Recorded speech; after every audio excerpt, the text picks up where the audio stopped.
Assalamualaikum warahmatullahi wabarakatuh. Selamat malam teman-teman dimanapun kalian berada. Pada malam hari ini bertemu lagi bersama kita di channel YouTube Angkringan Baca 17. Dan alhamdulillah pada malam hari ini kita ditemani oleh Bang Jamal dan Bang Isa Halo. selaku pengurus Dema Institut IKI Anur Yogyakarta periode 2019-2020. Walaupun di situasi yang sangat mencengkam pada saat hari ini ya, kita tetap harus semangat. Jadi kita akan membahas ya sedikit tentang masalah organisasi, terutama organisasi yang ada di kampus atau mahasiswa.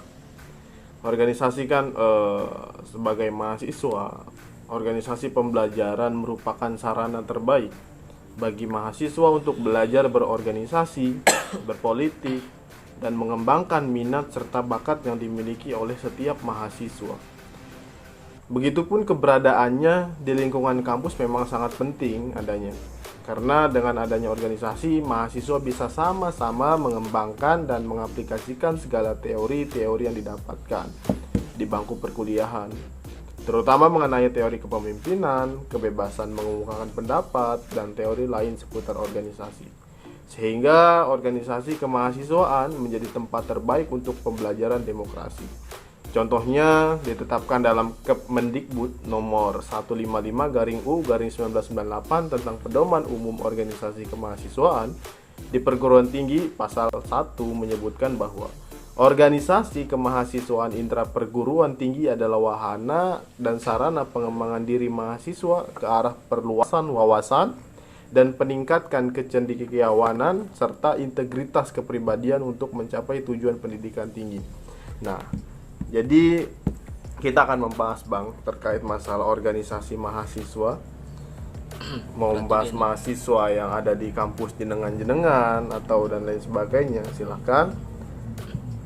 Apa sih itu organisasi menurut pandangan dari Bang Jamal atau Bang Isa? Mungkin dimulai dari Bang Isa dulu ya. Gimana Bang pendapat sampean terkait masalah organisasi? Ya, sebelumnya terima kasih kepada mantan Presma Umam, Sama-sama mantan kita semua ini. semua mantan sudah diundang di studio yang megah sekali ini. Alhamdulillah. Alhamdulillah kita dapat bertatap muka dan saya sangat terhormat karena bisa diundang di sini.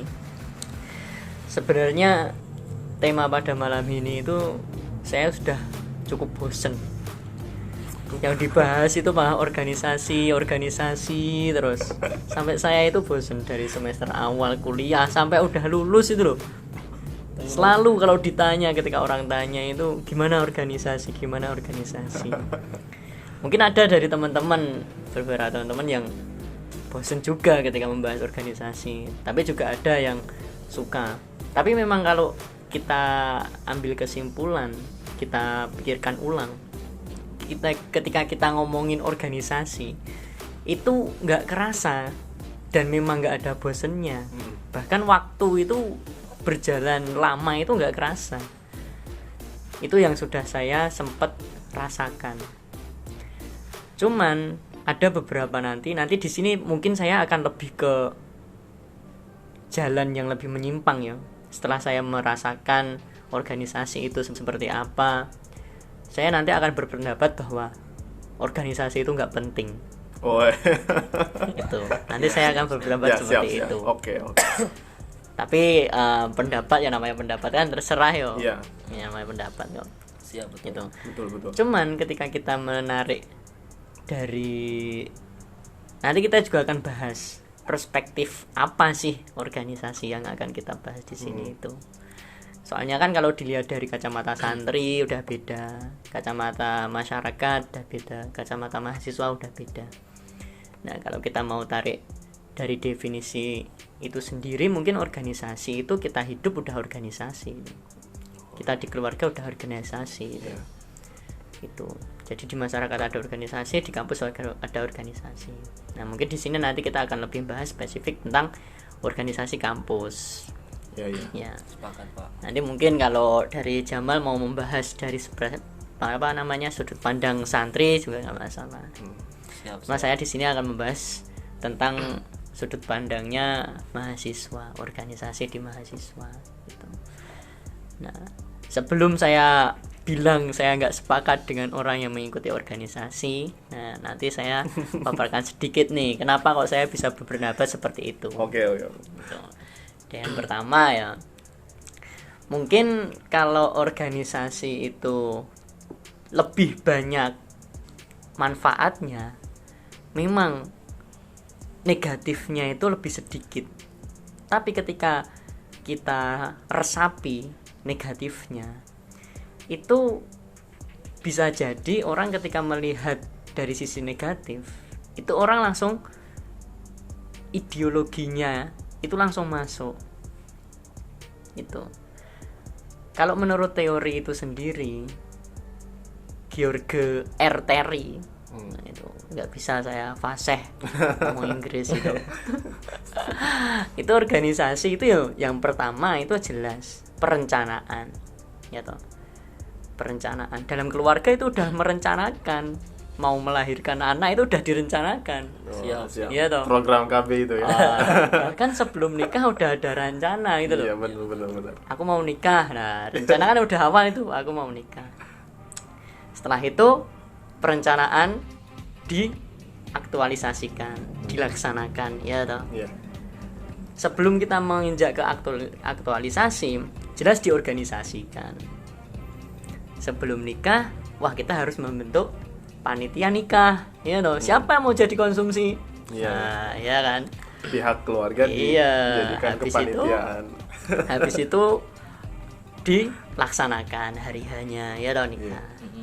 Setelah itu evaluasi kan, setelah acara selesai kan evaluasi Oh, ya iya. toh. Enggak langsung Pasti, eksekusi.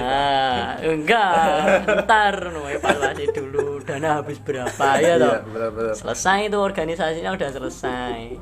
Ya toh. Habis Eksekusi. itu rencana lagi loh. Rencana Rencana membuat anaknya kapan. Kan benar. itu toh. Habis itu diorganisasikan. Maksudnya organisasi di sini itu waktunya kapan? Nggak mungkin siang bolong ya toh.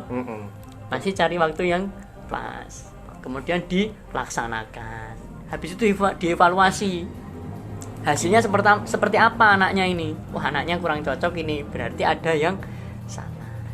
Nah, dari situ teorinya masuk, berarti mulai dari perencanaan, diorganisasikan, diaksikan, kemudian dievaluasikan. Itu teorinya Jor. Itu George. teorinya George R. Terry. Aku bacanya Ya, kayak George gitu. R. Terry, Yes, ya. kayak Terry, gitulah. siap. Siap.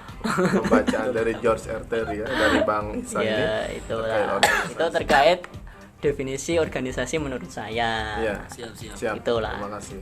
Sepakat Pak. Oke, teman-teman, itu yang tadi disampaikan dari Bang Isa ya, pendapat beliau memang seperti itu, sangat tadi menyinggung tidak penting ya organisasi ya. Iyalah, Tidak pendapatku, penting iyalah. itu pendapat Bang Isa. Jadi kita selalu menghargai pendapat orang lain ya, walaupun memang pendapatnya tidak sesuai dengan apa yang kita pikirkan. Jangan sampai ribut ya Bang. amin. Berbeda pendapat jangan sampai ribut gitu loh. Pasti. Harus bisa menghargai. Oke, mungkin kita akan dengarkan dari Bang Jamal gimana pandangan, perspektif organisasi menurut beliau. Oke, silakan Bang.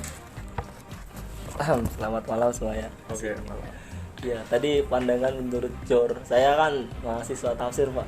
Siap. Jadi pandangan saya ikutin ulama tafsir. Berarti lagi kepemikiran kanan ya, Pak? Ya, siap. Biar imbang gitu, nggak kiri terus kan. Iya, jangan kiri terus, Pak. Ya, nggak apa-apa sih. Jadi kalau pandangan saya ini mengutip sih, kita pernah belajar bersama tentang bagaimana organisasi itu secara dipandang oleh sudut pandang Al-Quran. Ya karena kita mahasiswa tafsir, jadi kan kebanyakan diskusinya ke sana gitu Pak. Jadi ini ngutip satu ayat Al-Quran, itu surat Al-Imran ayat 159. Nah, itu kan di situ ayatnya kan berbunyi Bismillahirrahmanirrahim. Fabima rahmatin minallahi linta lahum walakum tafadhan ghalidhal qalbi lan fadhu min hawlik fa'fu anhum wastaghfir lahum wasyawirhum fil amr fa idza azamta fatawakkal 'ala Allah innallaha yuhibbul mutawakkilin.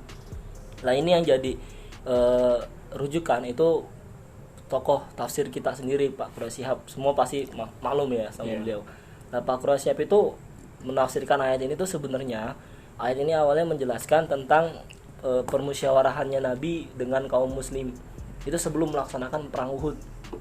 Itu yang perang Uhud itu ya yang Sayyidina Hamzah terbunuh. Nah sebelum melaksanakan perang ayat ini turun, artinya Nabi dan para sahabat suruh bermusyawarah. Nah itu peletakan para sahabat di Gunung Uhud begitu, pemana dan itu mulai dari situ. Jadinya permusyawarah ini dari Pak Quraish Shihab sendiri tafsirnya itu di tafsir Al-Misbah halaman 311 itu ada. Nah terus ini di situ Pak Quraish Shihab itu menyinggung bahwa ada kata wasyawirhum fil amr.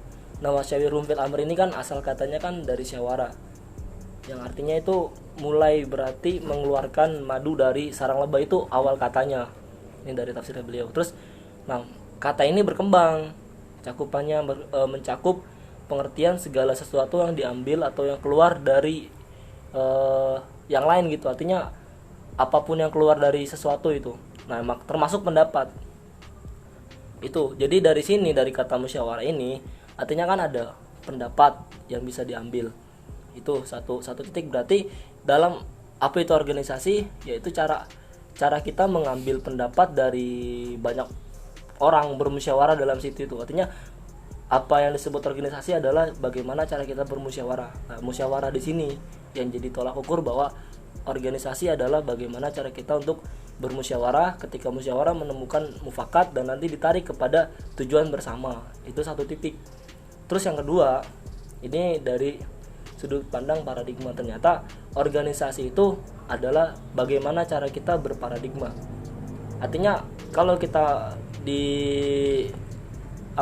ditanya bahwa apa sih organisasi? Ya organisasi itu landasan awal untuk kita berparadigma. Kalau menurut saya gitu, artinya dari pandangan paradigma. Soalnya kalau dari paradigma sendiri itu kan kita nanti disinggung bahwa ini cara pandang individu terhadap dirinya sendiri, baik juga dengan lingkungan manapun kayak gitu. Nah ini mempengaruhi cara berpikir manusia gitu, seseorang. Ini kan nanti kena di kognitif kayak gitu. Terus bagaimana cara dia bersikap itu ada pada afektifnya kayak gitu, dan juga cara mereka bertingkah laku atau konatif. Nah ini 3 hal ini itu kan bisa diambil, bisa terbentuk secara maksimal itu